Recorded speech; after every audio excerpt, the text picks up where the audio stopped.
Okay. Short line check. Everybody can hear us. Can you hear us? Perfect. So welcome everybody. Thanks for tuning in, and welcome everybody to that is following us in the live stream, and welcome Adam, Nolly Getgood. How are you doing? I'm doing very well, thank you. Thanks for the welcome. Yeah. How? So this is actually it's funny. Every person I've interviewed today is here for the first time. Is that right? So are you. Yeah. So what is your first impression of the event? How do you? I love it because I don't feel like I've been blasted with music and had to yell and throw my saliva at people by yelling. Yeah. Sorry, that's disgusting. But It's yeah, it feels fair like a point. very enjoyable space to be in. Architecturally, everything is just it's one of the better shows I've been to for sure. Nice. That's good to know.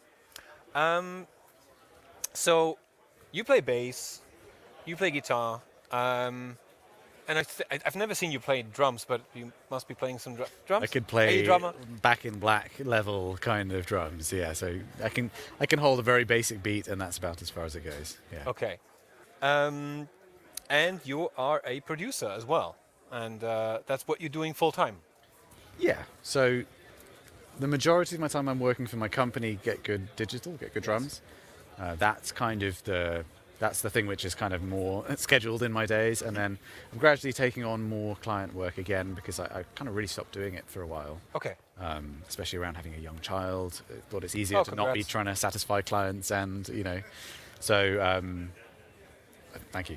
Yeah. And yeah, so now I'm just starting to do a bit more client work again. But yeah, production is not that much of what I do at the moment. Okay. Okay. Yeah. I'm also asking that question to pretty much everyone because it's really interesting because everybody has kind of a different story. What is your earliest memory of hearing a sound or an instrument or something that made you, oh, I want to explore that, or I want to play it too, or what was something that, and maybe at what age did you discover something that said, okay, maybe I want to explore that, I want to find out more about it. Yeah, so in my very young childhood, I was born and lived in Singapore, and all my memories, if I go back to there relating to music, they're pretty much all related to my dad. My dad used to travel a lot for work at the time, but he had a hi-fi system and a piano in the apartment. So when he was home, he would use those, and that was always super exciting to me. Like Yeah. him playing the piano, I would want to play the piano, and he would put on classical music, stuff like Tchaikovsky. There's Oh, the wow. famous concert with the cannons in it. Yeah. And that for me was the most exciting thing. Or he'd put on the Flight of the Bumblebee, and I would lose my mind. It just seemed to have some kind of effect on me. And then in the car, we had like some cassette tapes that were his that had like compilations of like rock and roll from the 50s and 60s. And again, like whatever the tracks were that were a bit heavier, like a bit more intense, you kind of Chuck Berry and stuff like that. Like for whatever reason, that Kind of was- resonated. Yeah. Okay. So that's where that comes from, I think. And from there on, did you already have a sort of motivation to say, I want to pick up an instrument myself, I want to create music on something? Yeah, so the interesting thing is I think creating music came a lot later for me.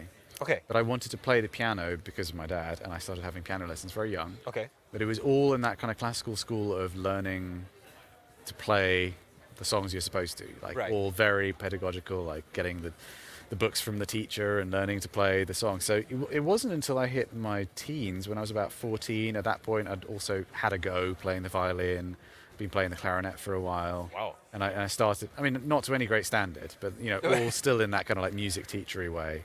And then I wanted to play guitar. Actually, I wanted to play drums, but that was not really going to work. So Okay. guitar was the next thing. And once I got that, I didn't get lessons, and that was like suddenly it was a huge thing for me. I was putting so many hours learning, figuring out how to read tabs, and then just downloading tabs and learning to play Nirvana and Blink-182 and stuff wow. like that. I think that shift towards doing things because I wanted to was when things really kind of skyrocketed. And Okay. it was quite trendy to play guitar at that point. Like lots of Yeah, I people took it up, and I stuck with it. And not that many people did that started it, And I think it was just there was something about that I just loved. So yeah, I remember there was a lot of guitar-based music around in that time. So everybody wanted to pick up a guitar. Yeah, It was, 100%. this seems to always come in waves. It's like, every, I don't know, 10 years or something, there's a big wave of like guitar-inspired music, and then suddenly people go, "Oh, I want to play guitar," Yeah. and then it kind of fades away and comes back again. It goes in cycles. Um, and did you start a band at some point, or did you play for yourself? Did you jam with others? What? Yeah, so in that early, like in school days, I'd play out with friends, not necessarily the kind of music I was playing, more like acousticy stuff, kind of singer-songwritery kind of music. Yeah. And I did get a teacher, and it was brilliant because he worked for Future Publishing, who do like Guitarist magazine and Total Guitar magazine, which are the two big ones in the UK. Right. And he got me playing all sorts of different styles of music. He would be like, okay, we're going to do a country thing, we're going to do a blues thing, we're going to do a metal thing, we're going to learn some Steve Vai, we're going to learn some, so that was really good because I just got involved in all of these different styles of music, and through the connection to him, he always had new bits of gear, and and he was meeting rock stars because he'd interview them, and I really kind of got enamored with all of that kind of part of the guitar industry. And so I wasn't really in a band at that point. Okay. And then once I got into metal, where I grew up in Bath, the city, it's like very middle class, Yeah. very not metal, like not very, very small metal scene. Okay. And I didn't really have an outlet. I didn't know people that were into that kind of music. Okay. And it took me a long time before I kind of found a band. I was already kind of verging on 20 before I joined like my first metal band. Wow, Yeah, okay. pretty crazy, yeah. Interesting. Yeah. And back then, did you have? So you were playing guitar at that point.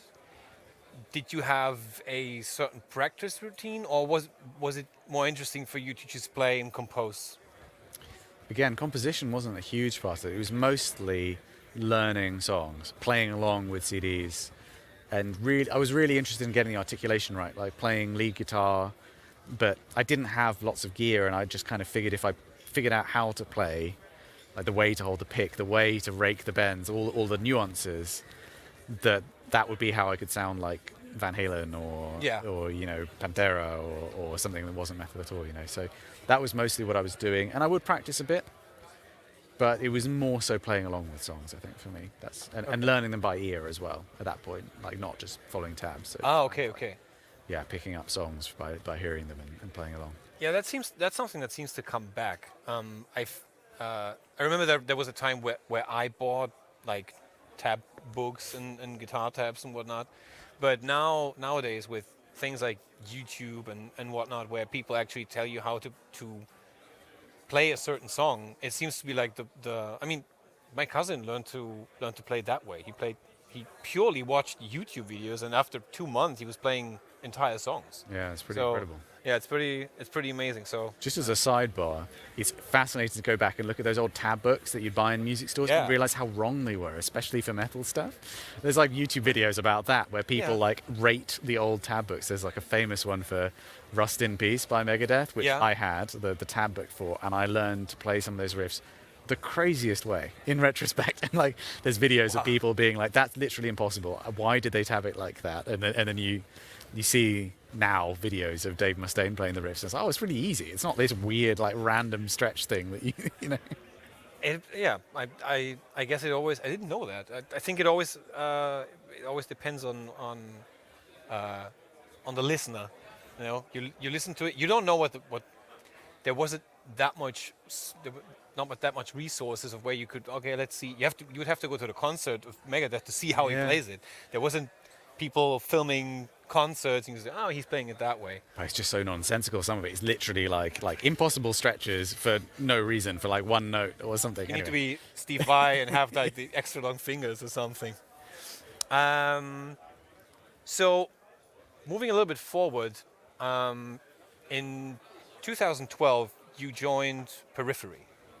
How did that happen? Did you know the guys before? Did you work with them in any capacity?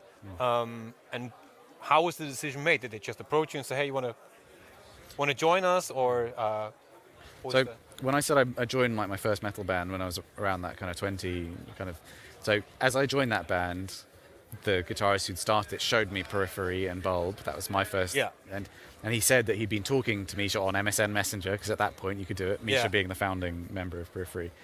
And Misha was flying quite a lot through the UK, making stopovers. Okay. And he'd told Pete, the guitarist in that band that I joined, one day maybe when I have a stopover, we could just hang out and nerd out about music. So I just joined the band, and an opportunity came up, and we went and met Misha in London, and just in his hotel room, and jammed sixth songs together, and just talked about music and stuff like that. And that really was the seed that then kind of grew. The next time he came through the UK, he came and actually stayed with me at my parents' house for like a week, and we made some music together. And it was such a small community then of people that knew those bands and were really into it. So it was kind of like, oh, cool, this person from the other side of the world, but we can hang out. And then they did I stayed in a lot of contact with them.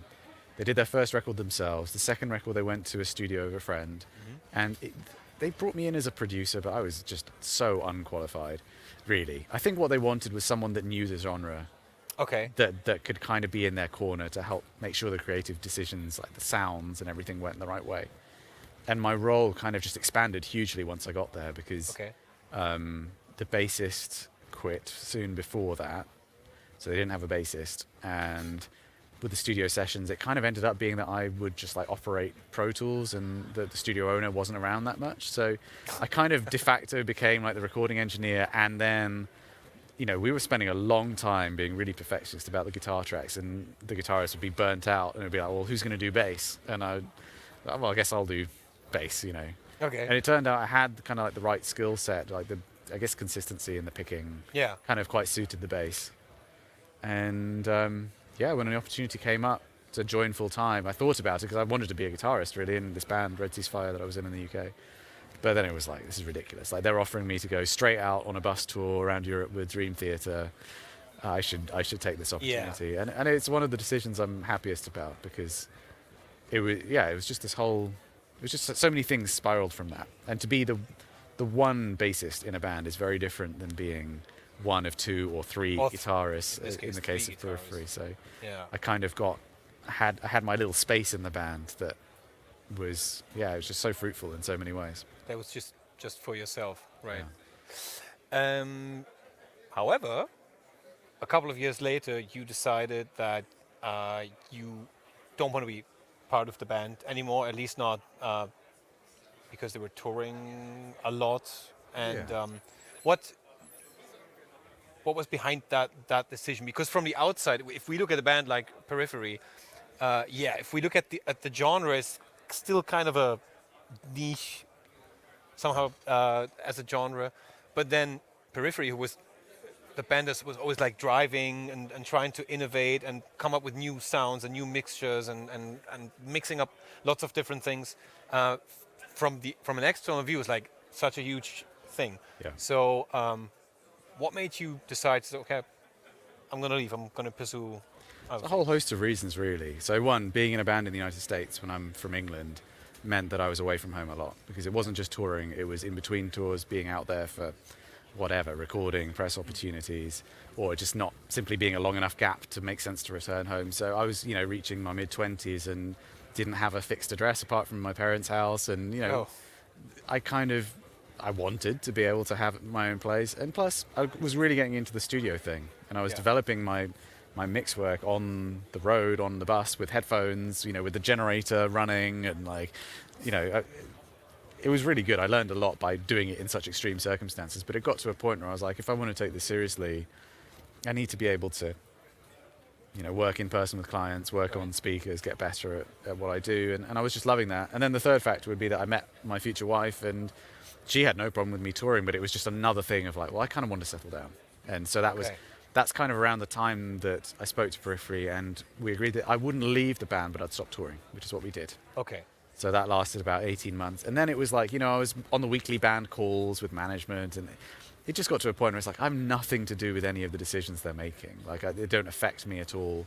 You were already kind of remote from all these things. Yeah. So it just felt like, you know what, guys, why are we still saying I'm in the band if I'm not involved in any of these things? And we've stayed friends. I've got a company now with doing the drum software with Matt the drummer, and Misha's involved in that as well, and they've still asked me to play bass on the records, and I've continued to work with them. So I've really been able to have my cake and eat it, where I get to be involved in Periphery and be at home and do studio work as well. So it's been a really good situation for me. But I think ultimately I'm not the kind of person that thrives on tour.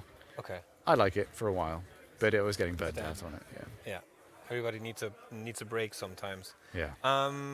Yeah, which leads me to my next question. At some point, you decided to found Get Good Drums. What I'm interested in, what what intention did you have? What did you want to do things different or maybe better in a way, or like in comparison to some of the industry standards that existed then? Um, let's say Toontrack, for example. Let's look at Toontrack Yeah. because they're like, again, external view. If you look at what's out there, Toontrack seems gigantic. Yeah. And now you come along, and what was your plan? What did you want to do different or maybe better than, let's call them, the competition? Yeah. We're all the community, but in the end, Yeah. you're competing. I mean, Toontrack's a good thing to bring up because they were very heavily involved in Periphery's development. Not Yes. just, the first album has Toontrack drums on it. Toontrack stuff was used for all the programming on the demos. They supported the band with, banners. Like, they were a really big part. We played their 15th anniversary, whatever it was. Yeah, the one that they live streamed, the concert that was live streamed Yeah. from Sweden, right? That's right, yeah. Yeah, I saw that. That was good. So they were a really huge part of us, and I have to say, I think Toontrack I have so much respect for. I think they're the gold standard for realism. What they're doing now, working with like the best engineers of all time, like frankly, like before they retire or die, like some of them, Yeah. it's like they're like really archiving drum sounds in a spectacular way with huge budget. We actually wanted to work with Toontrack, and they wanted to work with us to do something with Matt, the drummer. Matt and I had kind of developed a sound between us where I was learning to tune drums, and I'd kind of found a way that really worked for me and worked for him, and we were experimenting with mic positions. And we had like this sound that we built up together. Yeah. And Toontrack wanted to do it with us, but it was just a very slow conversation. They have a very full pipeline of way higher profile products. Yeah. And so it got to a point of like, well, maybe we should just do a proof of concept for ourselves, see what happens if we record samples, how does it come out? And it came out really well, to our surprise, and much better than we expected it to. Okay. And that actually became the very first product that we launched, the first Matt Halpin signature. We were like, well, maybe we're just going to do it ourselves. Obviously, it's far more lucrative to do that. Even if we sell 10% of what Toontrack would have sold, there's so much more profit for us to make out of it. So that was the beginning of it. And, immediately roped in our friend Des, who was playing in a band called Good Tiger.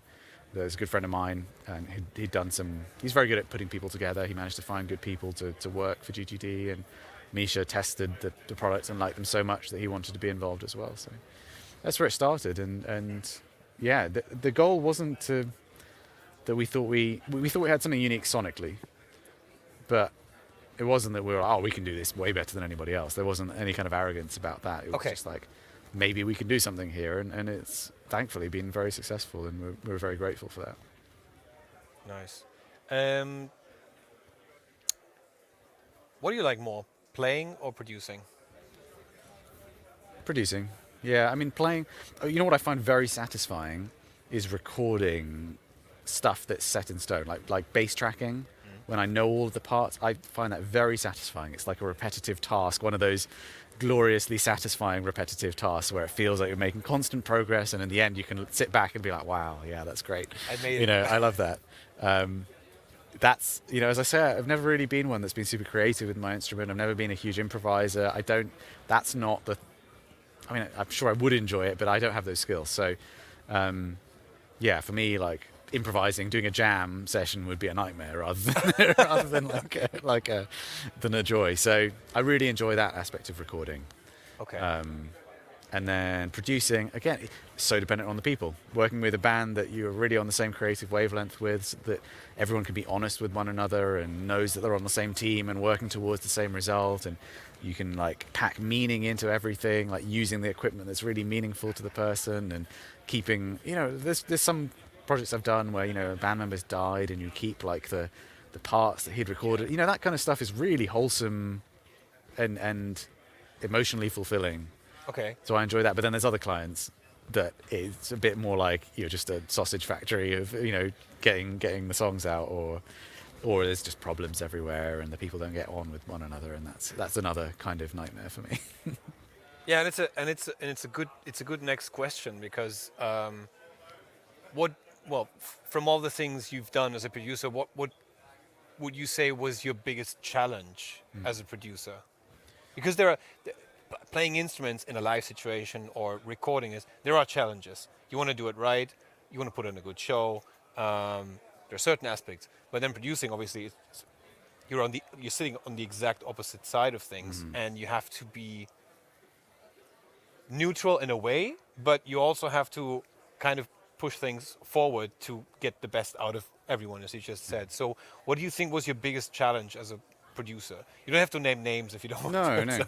no. I wasn't even going to go with people. I think the most enjoyable challenge, it's the biggest challenge, but it's also something I enjoy, is like the investigating sounds. You Okay. know, like whether it's, yeah, just like how do you get X sound, or how do you get the sound that's in your head? Like, that's the stuff that really keeps me up at night, and that I just be obsessively repeating until I find the answer. And it can take years until you like finally have all the pieces of the puzzle and you can look at it and understand it.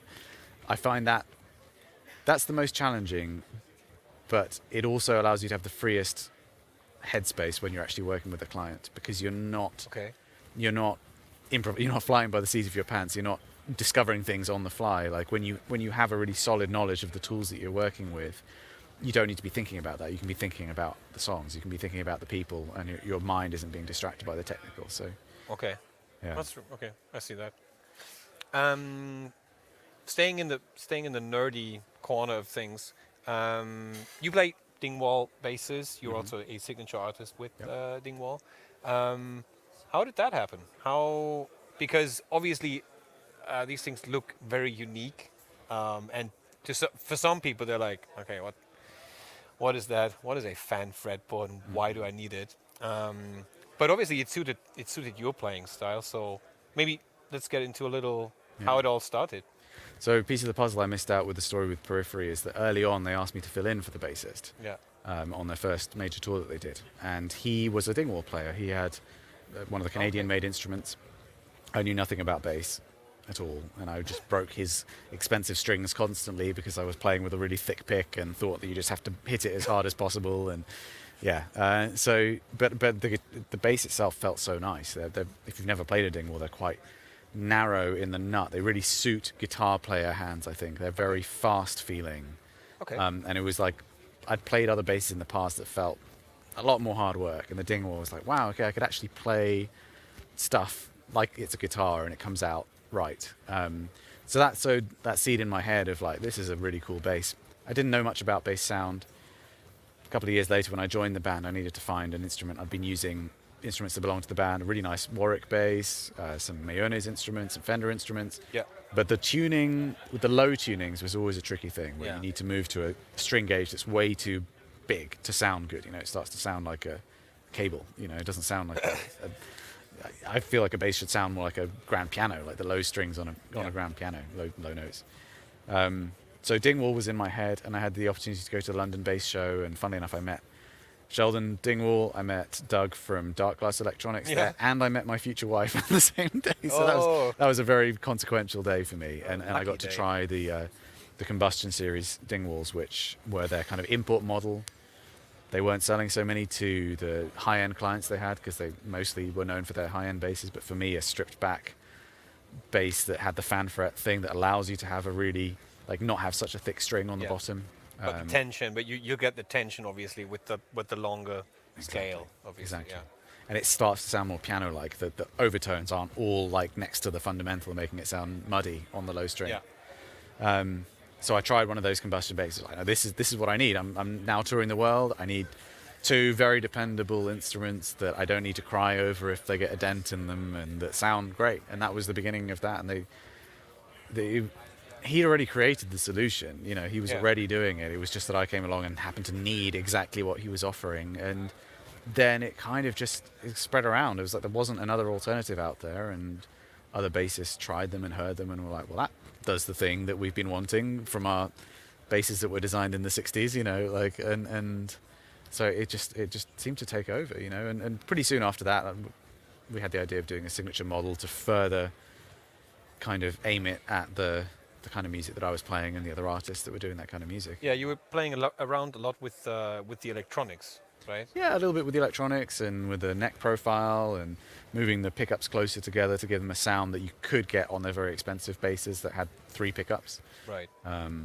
And yeah, it didn't take much. Like I say, he'd already made the thing, and it was just kind of refinement. And you know, all day today we've been talking to dealers and people, and just everyone is like, I just can't believe how it's continuing to sell so well. You know, it seems to really be doing well, even nearly 10 years after we first launched it. Standard standard couch interview question. Lonely Island gear. Okay. Yeah. You're on a lonely island. You have electricity on the lonely island. Don't ask me how, but you have electricity, Yeah. and you can take 3 pieces of gear with you. What do you take? Oh man. So am I supposed to be oh god. You can I'm be into anything. too many things. You can be. That's the good thing. Right. It's your island. You Yeah. can be a guitar player. You can be a bass player. You can be a drummer. You can be a producer if you want to. Yeah. Your choice. Yeah. I mean, a recording rig. I feel like that's cheating to say that's one item, because that's many items. But Yeah, it's I would love to have a recording rig, and I'd probably go with a guitar, yeah. because I can probably say I have captured my bass in virtual form Yeah. to be released soon. So at least I can have myself in virtual form on my recording rig, and Yeah. then I can play guitar. Yeah, that's probably it. The guitar I designed with Manson Guitar, a recording rig, and that probably counts for 2 items. The recording rig, I reckon. Computer and then speakers and everything. We'll take it. Thank you. We'll take it. And maybe lots of hamsters for more electricity to make sure nothing goes wrong. Yeah. Hamster Like a wheels. backup plan or something. Yeah. Yeah. In case the reactor breaks down. Yeah. On that lonely island where. So you said you're going back into some client work. Any future plans and projects that you can tell us about at this point, or nothing set in stone yet? I never know how it goes with bands. Like, some bands and management like to keep everything really secret, and then other ones don't. But I've been working with a band from the States called Erra, E-R-R-A, recently, where they launched one single which I mixed earlier in the year, and we're working on the record at the moment. That's like the thing which I'm doing right now. And I'm doing a really cool EP for my friend Ollie Steele, who is... Oh yeah, I know. Yeah. Ollie's done a wicked record, which is combining like the really groovy, almost heavy stuff from like Monuments, but it's far more soulful. There's not so much heavy guitar, brilliant kind of pop style vocals, very groovy head bobby, technical too.